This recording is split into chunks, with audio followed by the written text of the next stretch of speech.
বঙ্গোপসাগরে অবস্থানরত লঘুচাপের প্রভাবে শীতের মধ্যে দেশের কোথাও কোথাও মাঝারি থেকে ভারী বর্ষণ হতে পারে। এ সময় তাপমাত্রা আরও নেমে আসবে, ফলে শীত বেশি অনুভূত হতে পারে বলে জানিয়েছে আবহাওয়া অফিস। মঙ্গলবার রাতে আবহাওয়াবিদ মোহাম্মদ ওমর ফারুকের সই করা এক বিশেষ সতর্কতা বার্তায় বলা হয়েছে, বঙ্গোপসাগরে অবস্থানরত লঘুচাপের প্রভাবে ঢাকা, খুলনা, বরিশাল ও চট্টগ্রাম বিভাগের কোথাও কোথাও আগামী শুক্রবার ভোর 6টা থেকে পরবর্তী 72 ঘন্টায় মাঝারি থেকে ভারী বৃষ্টিপাত হতে পারে।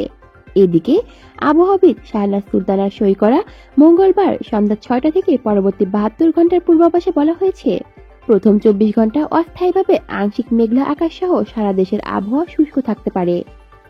এ সময় রাত ও দিনের তাপমাত্রা সামান্য বাড়বে। মধ্যরাত থেকে সকাল পর্যন্ত দেশের কোথাও কোথাও হালকা থেকে মাঝারি ধরনের কুয়াশা পড়তে পারে। পরবর্তী 24 ঘন্টায় অস্থায়ীভাবে আংশিক মেঘলা আকাশ সহ সারা দেশের আবহাওয়া প্রধানত শুষ্ক থাকতে পারে। তবে খুলনা বিভাগে 2-1 জায়গায় হালকা বৃষ্টির সম্ভাবনা রয়েছে। এ সময় রাতের তাপমাত্রা সামান্য কমলেও দিনের তাপমাত্রা প্রায় অপরিবর্তিত থাকতে পারে। শেষ 24 ঘন্টায় ঢাকা, খুলনা, বরিশাল ও চট্টগ্রাম বিভাগের কিছু কিছু জায়গায় হালকা থেকে মাঝারি ধরনের বৃষ্টি বা বজ্রবৃষ্টি হতে পারে। এছাড়া দেশের অন্যত্র অস্থায়ীভাবে আংশিক মেঘলা আকাশ সহ আবহাওয়া প্রধানত শুষ্ক থাকতে পারে। এ সময় রাত ও দিনের তাপমাত্রা 1 থেকে 2 ডিগ্রি সেলসিয়াস কমতে পারে।